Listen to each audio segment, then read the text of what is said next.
আমি যদি বিয়ে করি প্রবাসী ছেলেদেরই বিয়ে করব, কারণ প্রবাসী ছেলেদের মনে অনেক কষ্ট, আর আমার মনে অনেক কষ্ট। তা আমি চাই আমরা দুইজন যদি একসাথে জীবন সঙ্গী হতে পারি তাহলে সব কষ্ট দূর হয়ে যাবে আমাদের।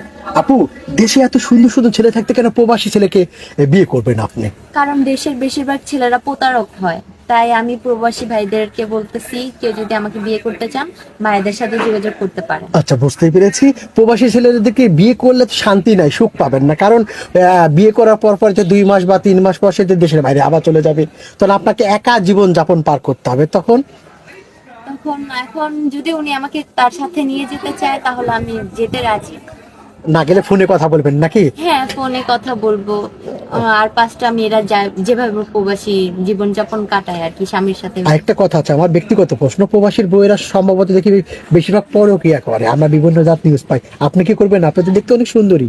না, আমি 5 ওয়াক্ত নামাজ পড়ি, আমার পরকীয়ার কোনো ইচ্ছা নাই। আমি বিয়ে করলে একজনকেই করব, তার সাথেই বাকি জীবন পার করব। এক পুরুষে আসক্ত থাকবেন। জি। আচ্ছা, বুঝতে পেরেছি। আপনার নাম কি, কোথা থেকে এসেছেন, বয়স কত? আমি তানিয়া, কাপাসিয়া থেকে এসেছি, আমার বয়স 22 বছর। আপনার সাথে যোগাযোগ করবে কিভাবে? আমাদের এই ভাইয়ের মাধ্যমে আমার সাথে যোগাযোগ করতে পারবেন। প্রিয় দর্শক, নাম তানিয়া, দেখতে অসাধারণ সুন্দরী বোন। ওনার সাথে যোগাযোগ বা কথা বলতে চাইলে আপনার চোখের সামনে একটি নাম্বার দেখা যাচ্ছে, নাম্বার ইমো হোয়াটসঅ্যাপ সব আছে। ইমোতে বা হোয়াটসঅ্যাপে তানিয়ার একটা স্ক্রিন